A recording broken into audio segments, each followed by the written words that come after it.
हाय दोस्तों, तो आज हम फिर से देखेंगे विधि विरुद्ध क्रियाकलाप निवारण अधिनियम 1967 का ये अगला लेक्चर, जिसमें अध्याय 3 को हम पढ़ेंगे, जिसमें अपराध और शास्तियाँ दोस्तों बताई गई हैं। तो ये धारा 10 से और धारा 14 तक 5 धाराएं हम इस एक्ट में जो है कवर करेंगे। तो धारा 10 कहती है दोस्तों, किसी विधि विरुद्ध संगम आदि के सदस्य होने पर शास्ति। विधि विरुद्ध संगम क्या होंगे ये हमने पहले एक बार पढ़ लिया है। अब इसका कोई सदस्य होता है अगर इस विधि विरुद्ध संगम का, तो उसके लिए क्या शास्ति है, यानी दंड की व्यवस्था है, अपन उसके लिए देखते हैं। जहाँ किसी संगम के धारा 3 के अधीन जारी की गई किसी अधिसूचना द्वारा जो उस धारा की उपधारा 3 के अधीन प्रभावी होगा, ये विधि विरुद्ध घोषित किया गया है।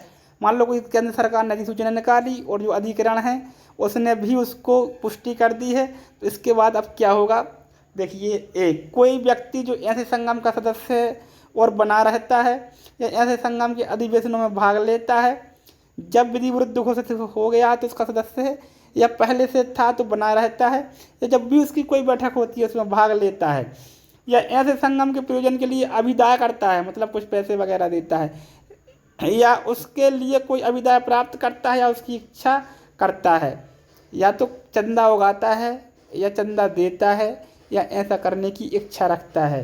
किसी प्रकार संगम की सक्रियाओं में सहायता करना, सोशल मीडिया के माध्यम से कैसे भी करके उसकी जो है सहायता करना। कारावास से जिसकी अवधि 2 वर्ष तक की हो सके दंडनीय होगा और जुर्माना का भी दायी होगा। दोस्तों, जहाँ और जुर्माना लिखा है वहाँ पर सजा तो होगी और साथ में जुर्माना भी होगा। जहाँ यह लिखा रहता है वहाँ मजिस्ट्रेट के पास ऑप्शन होता है। तो 2 वर्ष की सजा है अगर विधि विरुद्ध कोई संगम जो है घोषित हो जाता है और उसका सदस्य कोई बना रहता है, उसके लिए काम करता है, तो 2 वर्ष तक की सजा है और इसका जो है जुर्माना भी है। अब आता है बी, कोई व्यक्ति जो यहाँ से संगम का सदस्य है या बना रहता है या स्वेच्छा यहाँ संगम के उद्देश्यों में किसी रीति से सहायता करने के लिए या उनका संवर्धन करने के लिए कोई कार्य करता है और किसी भी दिशा में कोई अननुज्ञप्त अग्नायुध माना जिसका लाइसेंस नहीं है, ऐसा अग्नायुध बंदूक वगैरह लेके चलता है, ठीक है, उसका संवर्धन करने के लिए, उसकी सहायता करने के लिए, गोला बारूद विस्फोट या अन्य उपस्कर अथवा पदार्थ जो सामूहिक विनाश कार्य करने में समर्थ हैं, बम वगैरह कब्जे में रखता है और कोई ऐसा कार्य करता है जिसके परिणाम स्वरूप मानव जीवन की हानि होती है या किसी व्यक्ति को गंभीर क्षति होती है या किसी संपत्ति को कोई महत्वपूर्ण नुकसान कारित करता है। तो नंबर 1 और 2 पॉइंट है इसमें। पहला पॉइंट, और यदि ऐसे कार्य के परिणाम स्वरूप किसी व्यक्ति की मृत्यु हो जाती है तो वह मृत्यु से या आजीवन कारावास दंडनीय होगा और जुर्माने का भी दायी होगा। अगर मान लो कोई आप उस संगम के लिए काम करते हैं और कोई हथियार वगैरह बम वगैरह आप रखते हैं और उसका कभी यूज होता है और उसकी मृत्यु हो जाती है उससे किसी भी व्यक्ति की, तो आपको भी फांसी या आजीवन कारावास की सज़ा दी जा सकती है और जुर्माने से भी दंडनीय होगा। यहाँ या जुर्माना है तो या तो फांसी दी जाएगी या फिर आजीवन कारावास। लेकिन आजीवन कारावास के अलावा मजिस्ट्रेट चाहे कर भी कोई दंड नहीं दे सकता, मतलब उम्र कैद तो होनी ही होनी है।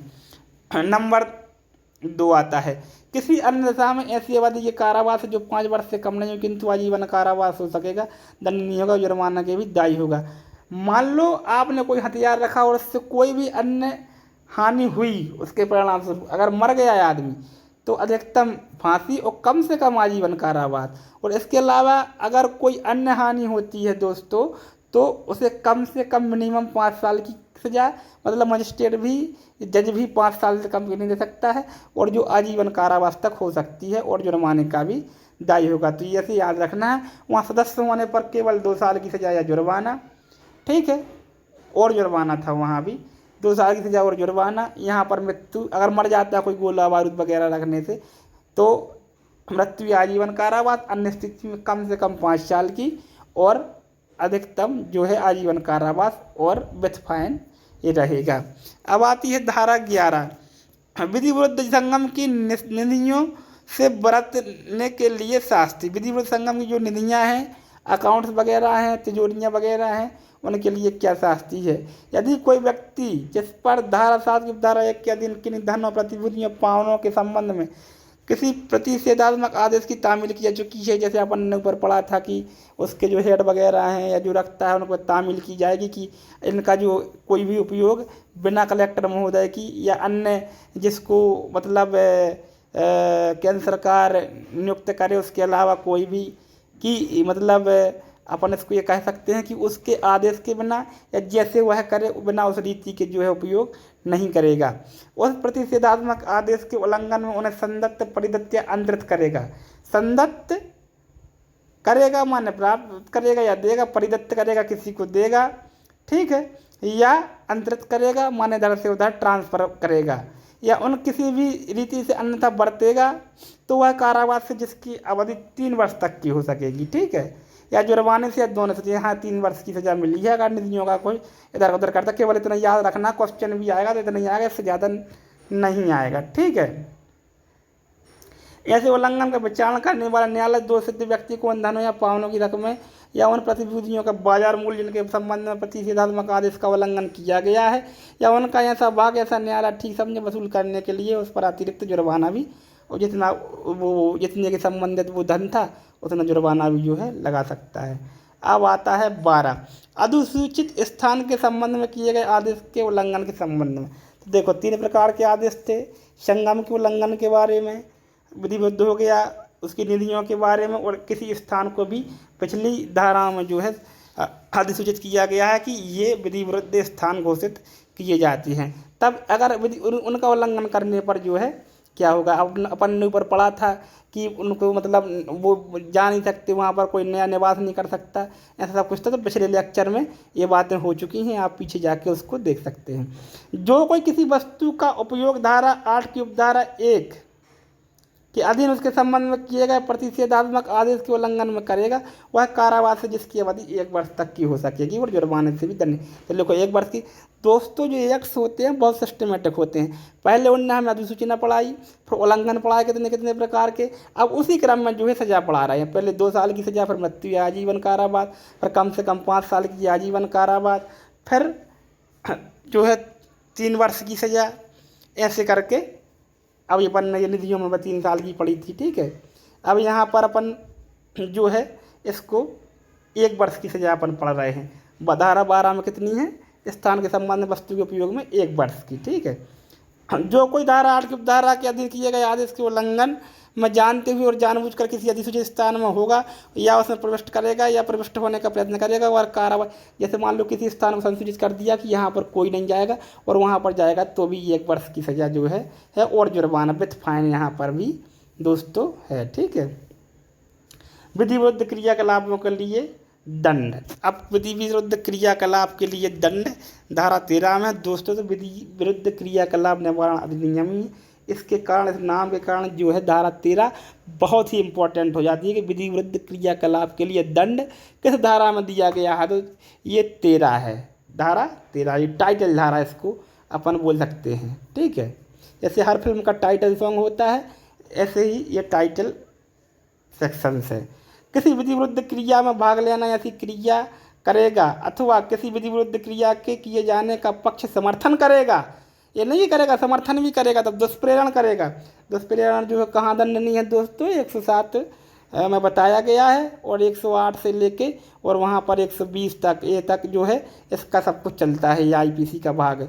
उसकी सलाह ले देगा या उसके किए जाने को उद्दीप्त करेगा, माने काम करो, भाग लो या समर्थन करो, दुष्प्रेरण करो, कुछ भी करो, उसके लिए सलाह दो, तब भी आप जो है दोषी माने जाएंगे। वह कारावास जिसकी अवधि 7 वर्ष तक हो सकेगी। दोस्तों 1 वर्ष, 3 वर्ष, 5 वर्ष, अब 7 वर्ष की कारावास हमें इसको धारा 13 में देखने को मिली है। दंडनीय होगा और जुर्माने से भी दंडनीय होगा। तो दोस्तों ये विधि विरुद्ध संगम है जो उनके लिए है। अब ये आतंकवादियों के लिए नहीं है, आतंकवादियों के लिए अपन आगे देखेंगे, वो बहुत ही हैवी सजा जो है उसमें दी गई है। तो 7 वर्ष तक की हो सकेगी और दंडनीय होगा और जुर्माने से भी दंडनीय होगा। जो कोई धारा 3 के अधीन विधि विरुद्ध घोषित किए गए संगम की किसी विधि विरुद्ध क्रिया में उस धारा की धारा 3 के अधीन उस अधिसूचना के प्रभावी हो जाने के पश्चात जिसके द्वारा इस प्रकार घोषित किया गया हो किसी भी प्रकार सहायता करेगा और कारावास जिसकी अवधि 5 वर्ष तक की हो सकेगी। देखो 5 साल तक की सजा, फिर किसी भी प्रकार सहायता करेगा, मोबाइल से फ़ोन भी लगा दिया है आपने, ठीक है, किसी को गाड़ी से छोड़ भी दिया कहीं, तब भी 5 वर्ष की सज़ा उसमें का जो आपको जो है वहाँ पर प्रावधान है। अब धारा 3 आती है इसकी। इस धारा में कि कोई बात भारत सरकार और किसी अन्य देश की सरकार के बीच हुई किसी संधि करार या भी समय कोई अब भारत सरकार द्वारा इसे निमित्त प्राधिकृत किसी व्यक्ति द्वारा उसके लिए की जाने वाली बातचीत को लागू नहीं होगी। मान लो कोई करार है, इंटेलिजेंस ब्यूरो वगैरह है या कोई अधिकारी है और वो मतलब उसको पकड़ने के लिए या किसी भी संधि के अंतर्गत उसको काम करते हैं तो उस पर ये लागू नहीं होगी। ना पता चला कि वो बात कर रहे हैं, जानबूझ के उससे हथियार खरीद देंगे उस संगम से और उसी पर कार्रवाई होगी उसी अधिकारी पर, तो ऐसा दोस्तों नहीं होना। और अपराधों का संज्ञेय होना धारा 14 में बताया गया है। संज्ञेय होंगे मतलब ये वहाँ पर CRPC का मामला होता है कि संज्ञेय और असंज्ञेय। तो मैंने एक वीडियो में बताया है वहाँ पर कि CL से आप इसको याद रख सकते हैं। C माने कॉग्निजेबल होता है संज्ञेय, और L माने L में है क्या है, L में परिभाषा दी गई है 2L में नॉन कॉग्निजेबल ऑफेंस की। संज्ञेय अपराध माने पुलिस वाला जो है आपको बिना किसी वारंट के गिरफ्तार कर सकता है किसी भी धारा में से एक्ट की। ठीक है, तो इस तरीके से ये हमारा कंप्लीट हुआ दोस्तों। अब आगे का जो है हम अगले लेक्चर में पढ़ेंगे। और दोस्तों गुड नाइट, थैंक्स।